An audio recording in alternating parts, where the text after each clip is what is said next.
Em 2002, Hugh Grant, um galã aí do cinema, estreou um filme chamado Um Grande Garoto. Não sei se você já pôde assistir, em que ele interpreta ali um solteirão e se apaixona então por uma mãe que criava um filho sozinho ali também.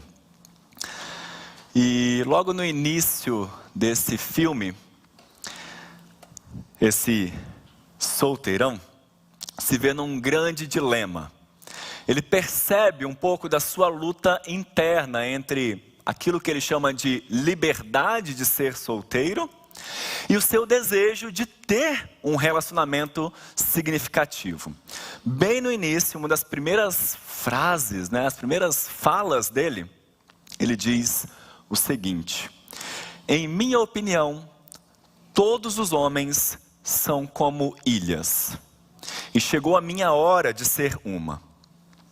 Certo, 100 anos atrás você tinha de depender de outras pessoas, mas agora você pode fazer de você mesmo uma pequena ilha paradisíaca. O triste fato é que, como qualquer morador de ilha, de tempos em tempos eu teria de visitar o continente. Com o desenrolar do filme, ele se envolve num relacionamento importante e renuncia ao que ele chamava antes de liberdade quando estava solteiro. Trouxe essa ilustração porque o filme Um Grande Garoto nos ajuda a entender um pouco, a pensar um pouco sobre o nosso anseio, a necessidade que nós, enquanto seres humanos, temos por relacionamentos. E o mais curioso, o filme conclui que vale a pena se relacionar. Mas não é bem isso que nós vemos acontecendo.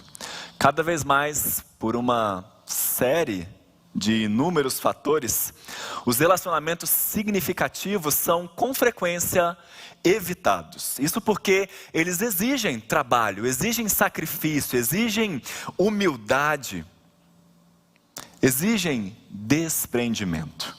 Amar o próximo pode ser uma ideia muito bonita e quem leva a nossa alma. Mas, meus irmãos, ao mesmo tempo, também é algo que expõe o nosso egoísmo pecaminoso.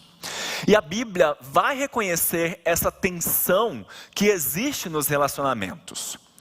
Mesmo assim, nós somos chamados para a comunhão, para nos relacionarmos com os nossos irmãos e irmãs em Cristo.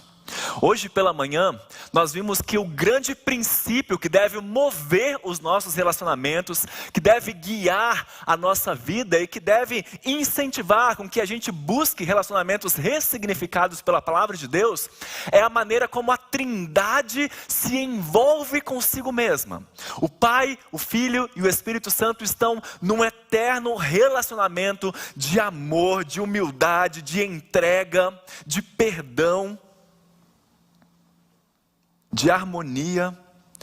Tudo o que cada pessoa da Trindade é e faz está sempre em união com as outras pessoas. E nós, por termos sido criados à imagem e semelhança desse Deus tão complexo e tão grandioso, espelhamos isso também, ou deveríamos espelhar. Os seres humanos desejam se relacionar profundamente, desejam se conectar, porque eles foram feitos com esse objetivo. Mas como nós bem sabemos, há um problema nisso tudo. Como os nossos adolescentes ouviram no acampamento, através de uma cantora chamada Pitty, houve uma pane no nosso sistema. Alguma coisa foi desfigurada. Com a entrada do pecado no mundo e em nós, esse desejo por relacionamentos significativos foi corrompido. Por causa do nosso pecado, nós desejamos satisfazer toda a nossa esperança nos relacionamentos em outros seres humanos.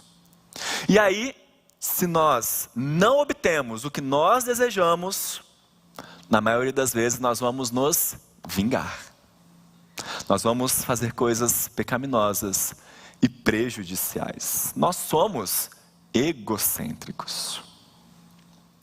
A boa notícia é que o nosso Deus é um Deus redentor. Alguém que faz algo totalmente maravilhoso para nos reconciliar consigo mesmo e uns com os outros. É sobre isso que nós vamos refletir agora, através da carta de Paulo aos Efésios, capítulo 2. Abra sua Bíblia em Efésios, capítulo 2.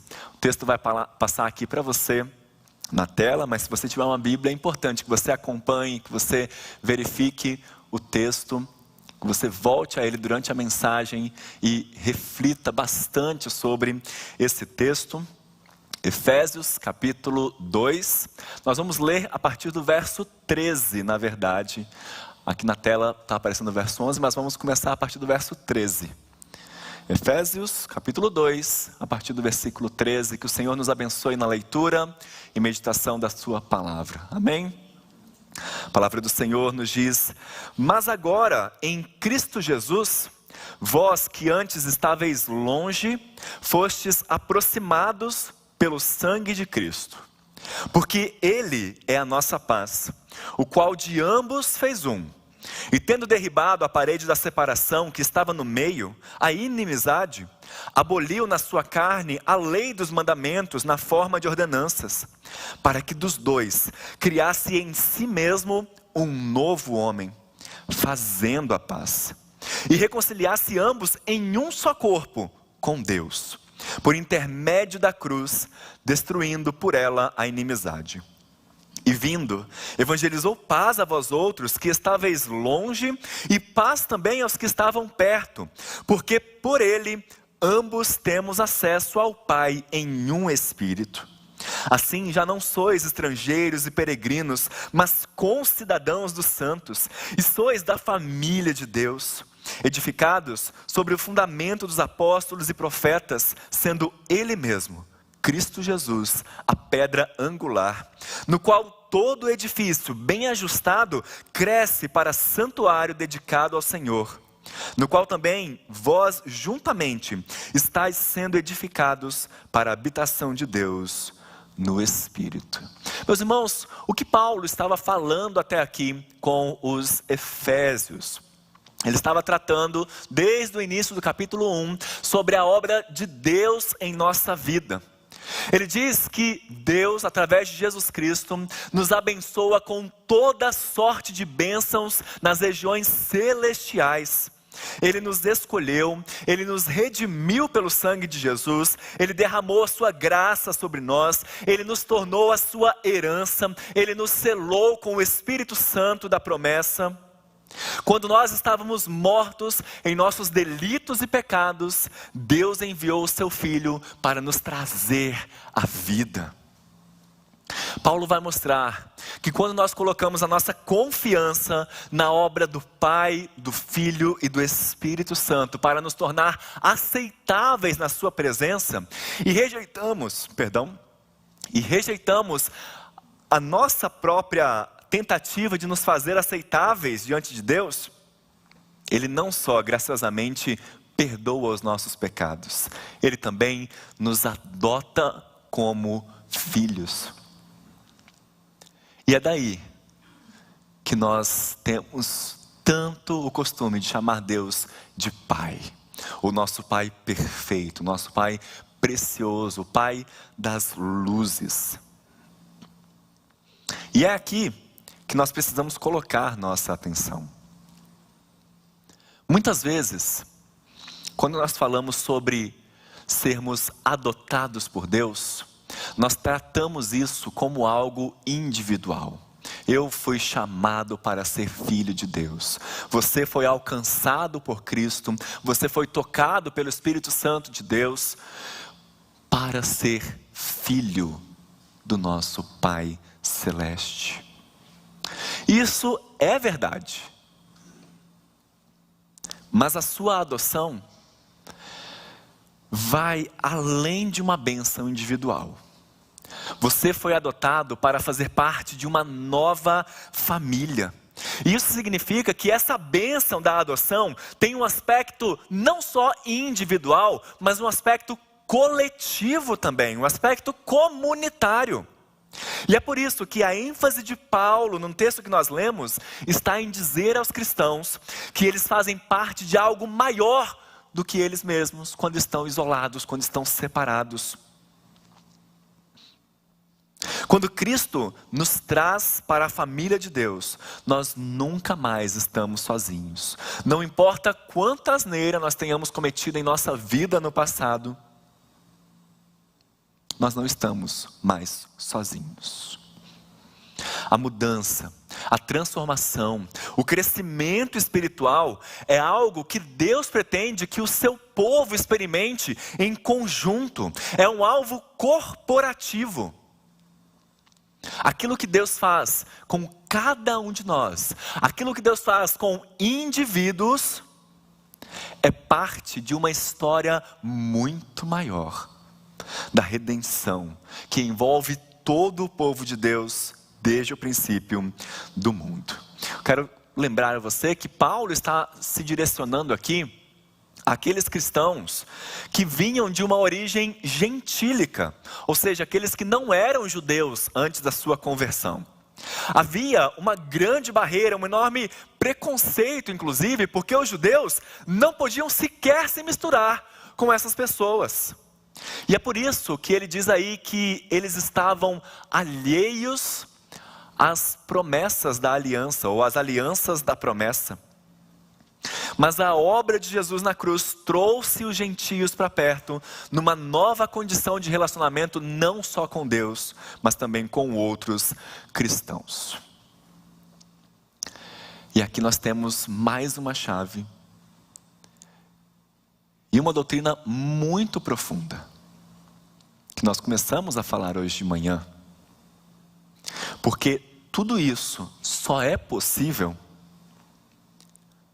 não só porque nós devemos espelhar o relacionamento da Trindade, mas nós sermos reconciliados com Deus e sermos reconciliados uns com os outros, só é possível porque o relacionamento entre a Trindade foi rompido em um determinado momento, foi quebrado.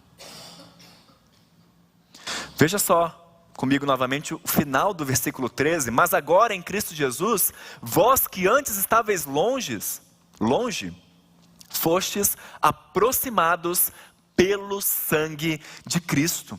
Foi exatamente na cruz, onde Jesus derramou o seu sangue, que o relacionamento da Trindade foi afetado pela primeira e única vez. Ali, o Deus Filho clama em alta voz: Deus meu, por que me desamparaste? Por que tu, meu Pai, me abandonou? Deus permitiu com que acontecesse com Jesus o que deveria acontecer conosco. Fomos nós quem falhamos, mas foi a Trindade que foi separada para que nós pudéssemos ser reconectados, reunidos a Ele e uns aos outros como irmãos em Cristo. O amor, a unidade, a alegria perfeitos que existiu entre o Pai, o Filho e o Espírito foram destruídos por certo tempo por nossa causa. E esse é o fundamento sobre o qual nós construímos todos os relacionamentos. É isso que deve nos levar a valorizar. Algo muito grandioso, muito profundo e muito sério aconteceu com o próprio Deus, para que nós pudéssemos estar aqui chamando uns aos outros de irmãos, estendendo a mão e falando: conte comigo, pedindo e cantando para Deus: Senhor, ajuda-me a amar o meu irmão, a olhar com os teus olhos, perdoar com o teu perdão. Jesus precisou ser separado. A Trindade por um momento quase deixou de ser Trindade. Por isso, todas as vezes que você é tentado a evitar outro cristão, lembre-se de que o Pai, o Filho e o Espírito foram separados para que você fosse unido. Quando você peca contra alguém, ou alguém peca contra você, você deve se dirigir ao seu irmão em Cristo, ciente de que as 3 pessoas da Trindade foram separadas para que vocês fossem reaproximados, para que vocês fossem reconciliados. É por isso que Paulo diz no início do versículo 14, Ele é a nossa paz. O sangue de Jesus derramado na cruz em nosso favor nos coloca num novo estado de relacionamento com o próprio Deus e com as outras pessoas. E como ele faz isso, Paulo discorre aí 2 maneiras. Primeiro, destruindo a antiga inimizade. Paulo diz que o próprio Cristo se tornou a nossa paz ao destruir a barreira formada pela parede que dividia as raças naquela época. Aqui ele pode estar se referindo a diversas questões, né? Por exemplo, a lei de Moisés, que fazia distinção entre os judeus e os gentios, entre os puros e os impuros. Tanto que no templo havia um muro que separava esses 2 povos. Haviam pátios diferentes, um para cada um. Mas mais do que isso, veja aí no versículo 15, Jesus aboliu as leis cerimoniais que separavam as pessoas umas das outras. Ele aboliu a circuncisão, os sacrifícios, as regras acerca de alimentos, de pureza, de festas, de sábado. Tudo isso foi anulado pelo sacrifício do corpo de Cristo, que tornou irrelevantes essas distinções que tinham a ver antes com privilégios religiosos. E em segundo lugar, além de destruir essa antiga inimizade, o sangue de Cristo também traz paz ao criar uma nova humanidade. Olha aí no final do versículo 15, para que dos 2 criasse em si mesmo um novo homem. Judeus e gentios pertenciam agora a um mesmo povo. Eles são um novo homem. E por que Paulo diz aqui sobre um novo homem? Porque através de Cristo, nós somos capacitados a fazer aquilo que o velho homem, Adão, não conseguiu fazer. Dizer não ao pecado, dizer não ao egoísmo, às tentações, dizer não ao diabo. Você lembra qual foi a primeira coisa que Adão fez quando Deus perguntou: por que é que você pecou? Onde é que você está? O que foi que você fez? Inimizade. A mulher que tu me deste, Senhor. Ali começa as barreiras que nós estabelecemos uns com os outros. Ali começa a inimizade, ali começa a mágoa, ali começa a falta de perdão, ali começa a fofoca.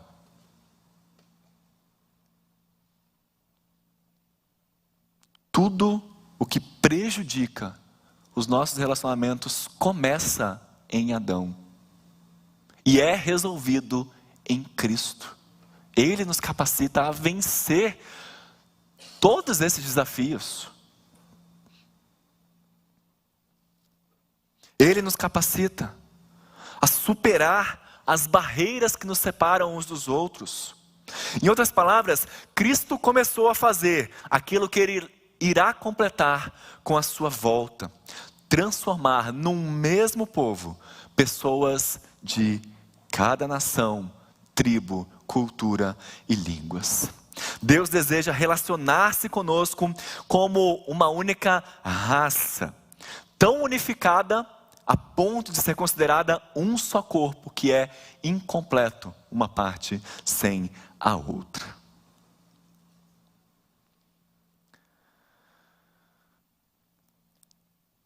É muito importante nós entendermos que os relacionamentos que nós estabelecemos com os nossos irmãos em Cristo devem espelhar não só os valores da Trindade, não só os valores da Palavra de Deus, mas espelhar o nosso futuro, aquilo que nos aguarda nos novos céus e nova terra.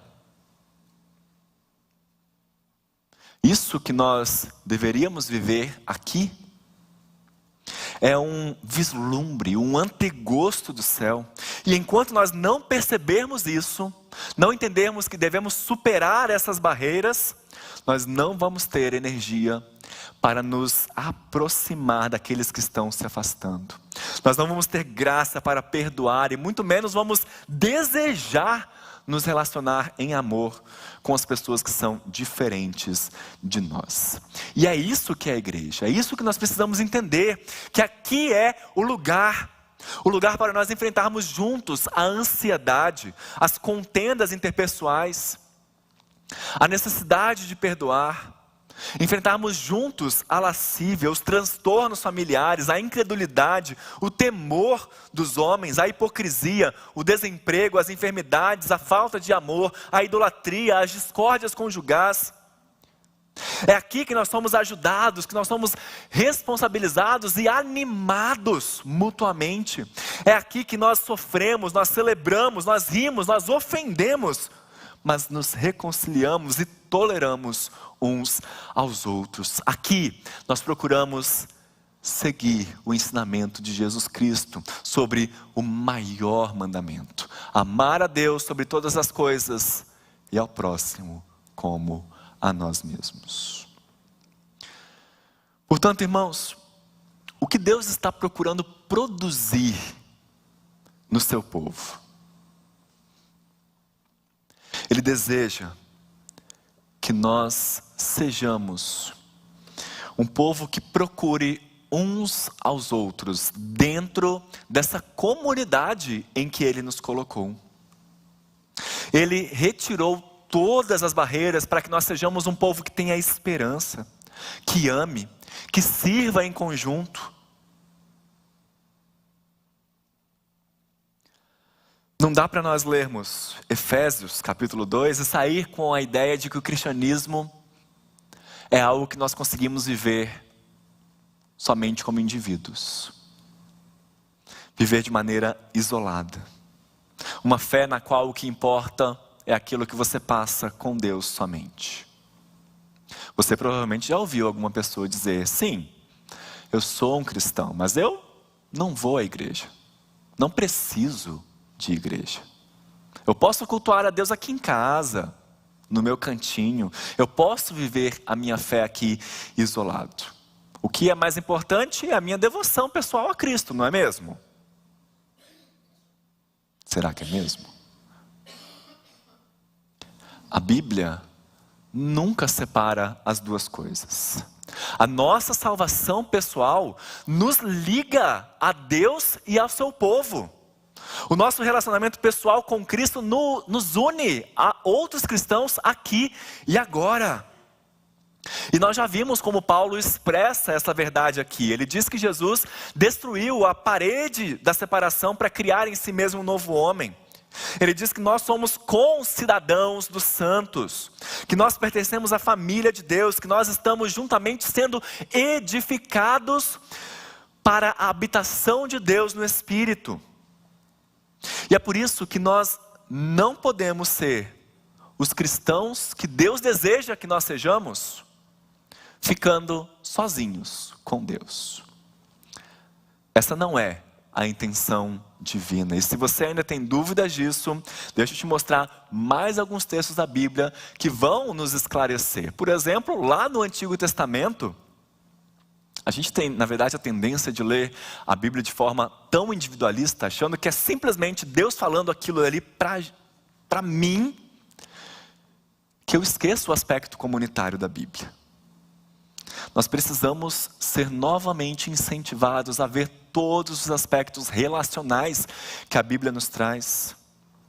No Antigo Testamento, por exemplo, Deus diz claramente para o povo de Israel: vós sereis o meu povo, e eu serei o vosso Deus. Vós é plural. Quando Paulo e outros escritores do Novo Testamento se dirigem ao corpo de Cristo, as suas palavras são com maior frequência dirigidas à igreja. Não há um indivíduo específico, salvo algumas exceções. Romanos capítulo 12, versículos 1 e 2. Uma passagem que é muitas vezes aplicada a cristãos como indivíduos. Não vos conformeis com este século, mas transformai-vos pela renovação da vossa mente. Plural. Aliás, Romanos 12, versículo 1, Paulo nos anima a apresentarmos os nossos corpos, plural, como um sacrifício agradável a Deus, singular.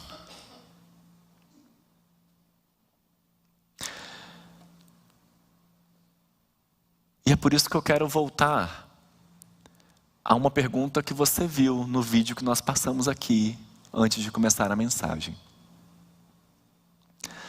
Será que os nossos relacionamentos precisam ser ressignificados à luz das Escrituras? Saber que você foi criado não só para se relacionar com Deus, mas também para se relacionar de maneira significativa com os seus irmãos em Cristo, causa o que em você? Um estranhamento, um incômodo, um desafio, uma alegria? Será que isso te intimida ou te amedronta?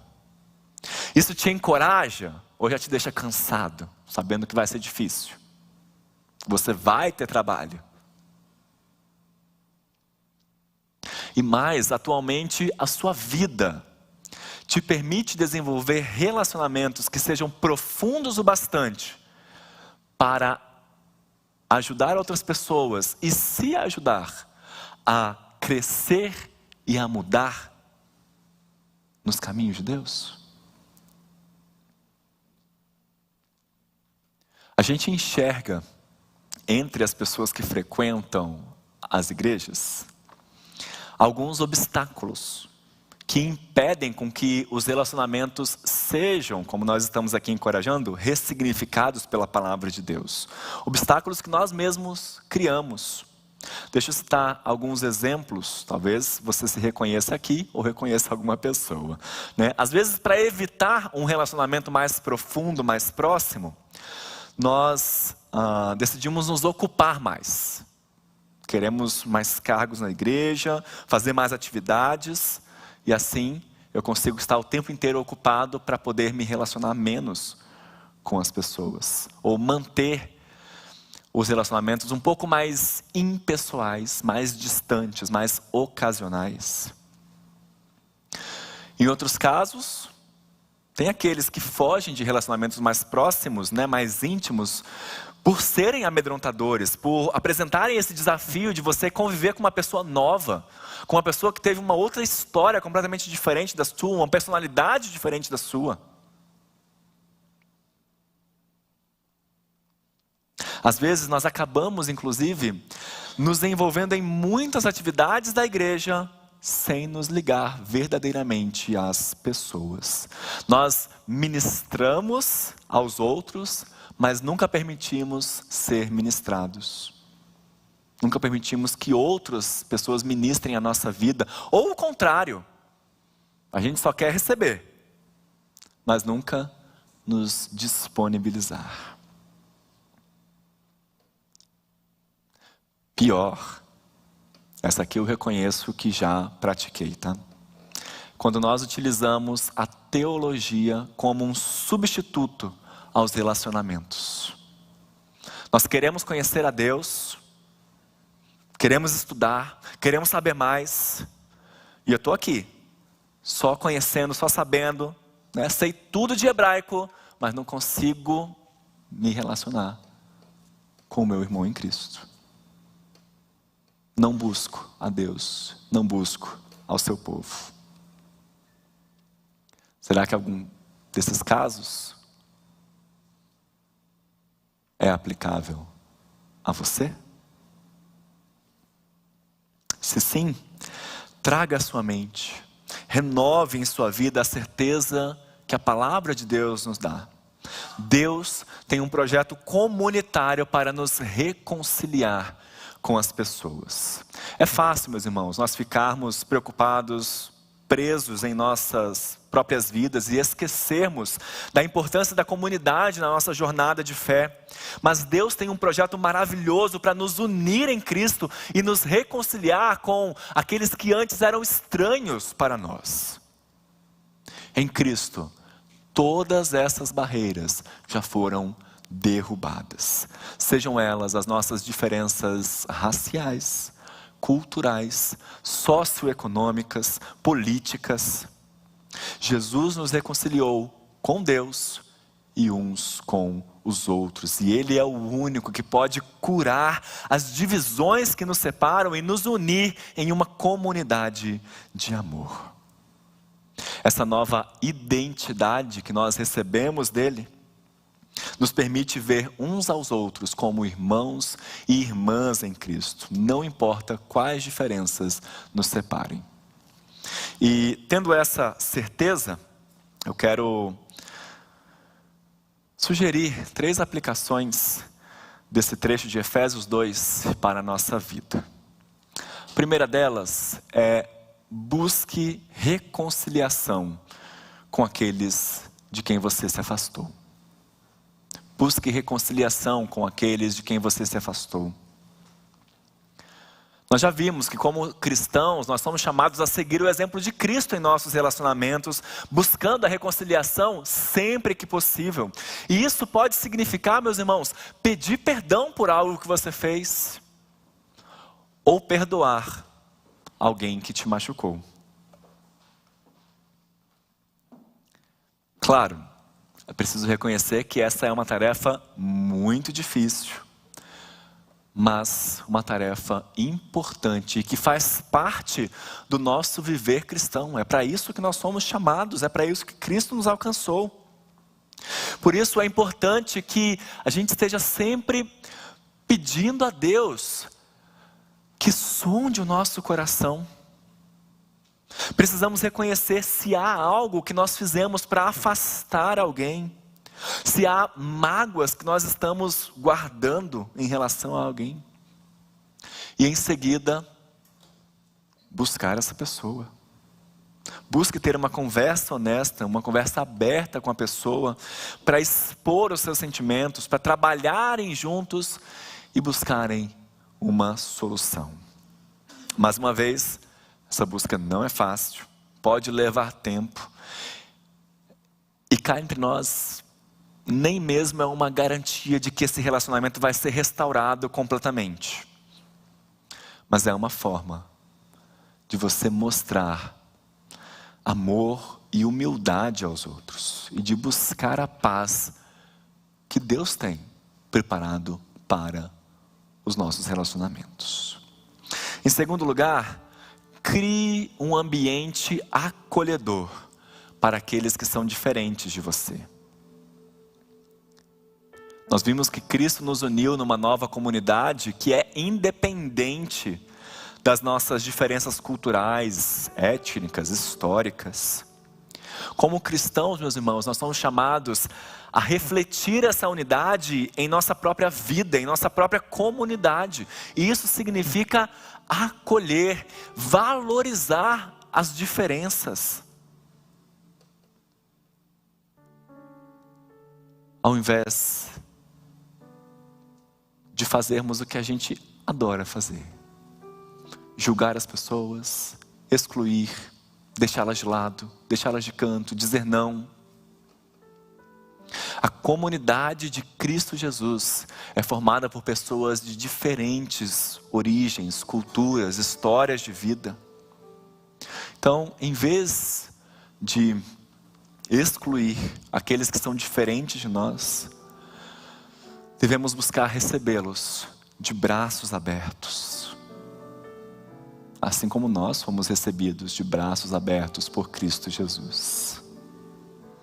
Quando nós fazemos isso, nós mostramos ao mundo a beleza da diversidade da igreja de Cristo. E por fim, invista em relacionamentos significativos. Você é irmão de todos aqui. Mas você não precisa ser um amigo íntimo de todos aqui. Escolha 2 ou 3 pessoas para caminharem com você mais perto. Invista em amizades que te ajudam a crescer espiritualmente, que te apoiem em momentos de alegria e em momentos de tristeza, em momentos de celebração e de festa, mas em momentos de dor e de enfermidade. E talvez a maneira mais prática de você fazer isso é procurar oportunidades para servir aos outros, para apoiar outras pessoas. Seja oferecendo ajuda para uma pessoa que você sabe que está passando por um momento difícil, ou talvez ouvir, encorajar um amigo que está lutando contra algo, ou simplesmente estar presente no momento em que alguém precisa de apoio. E assim, meus irmãos, que através da palavra de Deus, nós possamos lembrar que Deus não nos salvou para ficarmos isolados. Ele não nos chamou, não nos trouxe para o seu reino de amor e de luz para ficarmos sozinhos.